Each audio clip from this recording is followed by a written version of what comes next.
Hey guys, so something happened today. I just finished editing and recording a 7-minute video about t-shirts, and apparently when you save a video to iMovie, it didn't save in iMovie. It saves in Photos. And when I try to delete all the photos, because it doesn't just save as one movie, it saves at 27 different movies. So when I try to delete all those, Photos recommends, hey, why don't we just delete them forever and not put them in recently deleted, so you can save space on your phone. I thought, oh, that's good. But when you do that, it turns out you don't have a movie anymore, so the video was gone. So yeah, that's why I'm gonna have to redo that tomorrow. So I'm handling it fairly well, I think. So in preparation of calming myself down, we're gonna do something a little different today. Today we're gonna be reading the instruction manuals to Kill Bill Volume 1 and Kill Bill Volume 2. If you don't want to watch this video, you don't have to. This is just therapy for me, so I don't break anything. Yeah, I really got a little miffed at that. I was this close to throwing myself out the window. You can laugh if you want now, I know this looks stupid.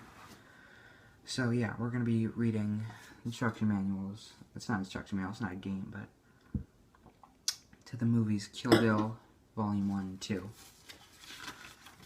Again, these are fairly long things. This is just therapeutic for me, so I don't break anything important, or break anyone important. So, if you don't want to watch me read 17 paragraphs about a movie you've probably never seen,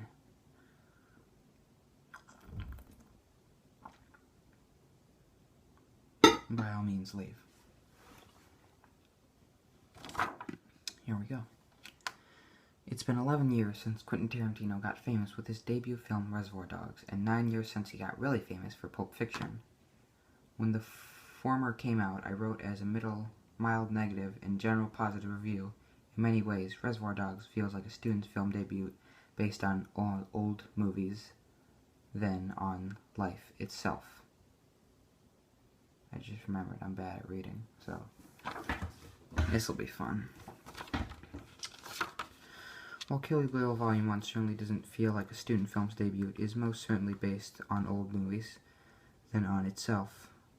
Unabashedly, so gloriously, so entertaining, so its tribute to Paschetti of the genre films of the 70s spilling over the ends into the 60s and 80s. For once, the description in the press notes is exactly on the money. An homage to remaining genre films that Quentin Tarantino has seen and loved: spaghetti westerns, Chinese martial art films, Japanese samurai sword movies, as well as anime. But simply, Tarantino describes the Kill Bill movies as a duck press of all the grindhouse cinema he's absorbed after the past 35 years.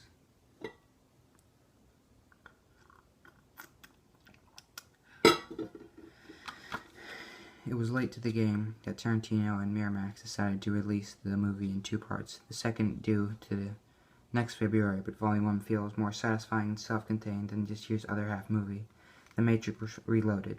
Yes, the heroine is only halfway along on her mission at the movie's conclusion, but the episodic nature of the story made it easy to find a natural cutoff point. The story is very simple, constructed of iconic riffs from a million other places. Uma Thurman plays the character known only as the Bride, a la Clint Eastwood's The Man with No Name, once a member of the elite Deadly Viper assassin squad, aka the Divas. The Bride tries to retire and get married, prompting her boss, an Earthwise lover, Bill, David Cardenay, to dispatch the rest of the cohorts to, in the other sense of word, dispatch the bride and her entire wedding party.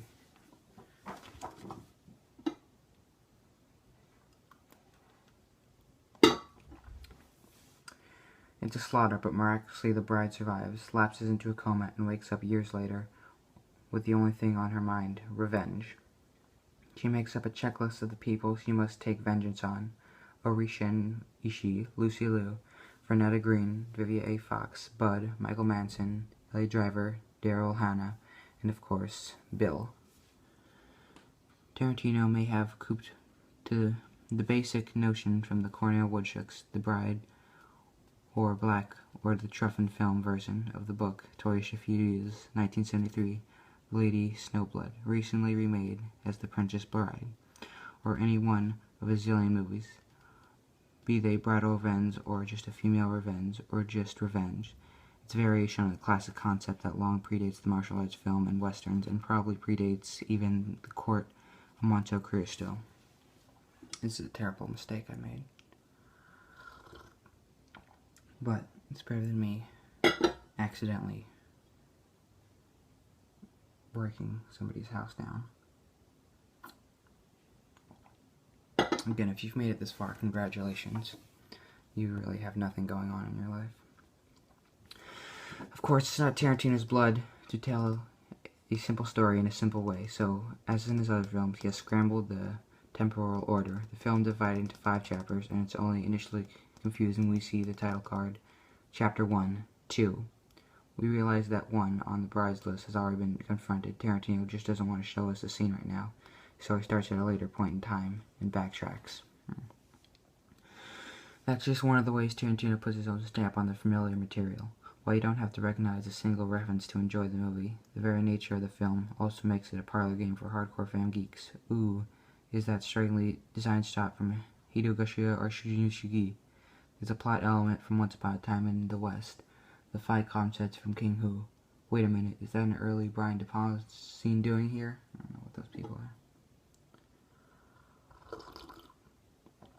Halfway there.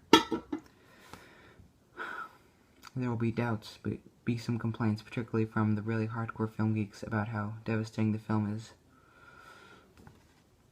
Derivative the film is, but one might well complain about a fistful of dollars being ripped off from Yojo Home, or about the Yojo Home being more lol inspired in Daniel Hammett's Red Harvest. When Leon transplants Kuro's script rather faithfully to the American West, he automatically made it something different, even ignoring the moment. The difference is what? Leon's style. I don't even know what I just said, so I hope you're enjoying this ASMR. It's very helpful for me.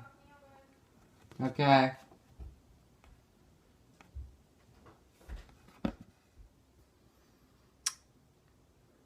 Tarantino has jammed together so many disparate genres and sensibilities that he's transformed his source even more strikingly. Very early on, you get what might sound like a curiously stilted dialogue between the bride and another character in the kitchen of a middle-class Pasadena house. Now, even his detractors would probably concede that Tarantino's know how to write appropriately intimidating dialogue. Hell, Pulp Fiction contributed more phrases to the language than any other film in the last 20 years. So you wonder why, and then you realize, since this is essentially a confrontation of honor, as in swordplay samurai kung fu movies, the dialogue is written to be partially in the locutions of 2 warriors squaring off in a movie about 16th century Japan. Dissonance is enlightenment and, well, cool.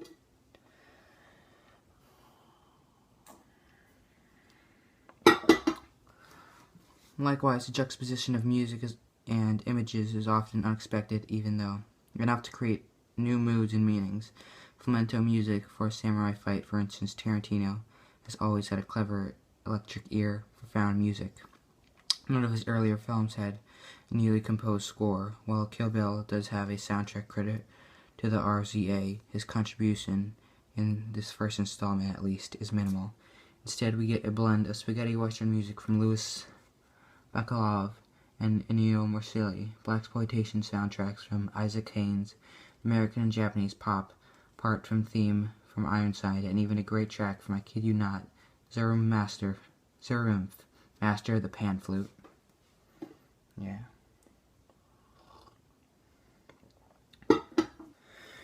Kill Bill Volume 1 is also likely to come under fire for extreme violence. Most of it is so cartoonishly over the top that it's not real enough to be actually disturbing.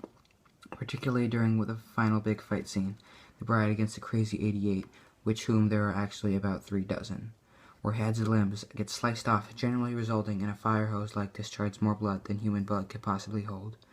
But the scream should be warned that there are some wince-inducing moments, much of less on-screen gore, but are made to feel more violent through sound effects and editing. Yet another scene are more grueling because they have genuine emotional resonance, starting with the very first shot and continually, notably, with unuploaded anime sequences. Some people also may not find the River of Blood approach in the second half to be quite amusing as I did. This is simply a great movie. It makes no attempts at realism or deep meaning, but besides being fabulous thrill ride, it does still have a particular kind of emotional richness, like the genres from which it takes its cues, like classical Greek drama for that matter. Its emotions are purified, simplified, and heightened rather than realistic. It might take place in an unreal world, but the basic emotional elements couldn't be more real. Alright, that was an instruction manual for Kill Bill Volume 1.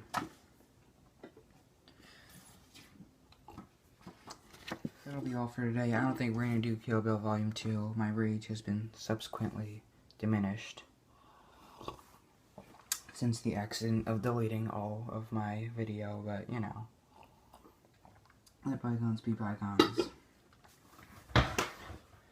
I'll probably remake it in a few days, and I'll get to see it then. But for now, thanks for watching. If you made it this far, congratulations, you're a real trooper. You didn't have to watch this. This is mostly for me to not go insane over something that would probably give me an aneurysm. Okay, thanks for watching. Bye.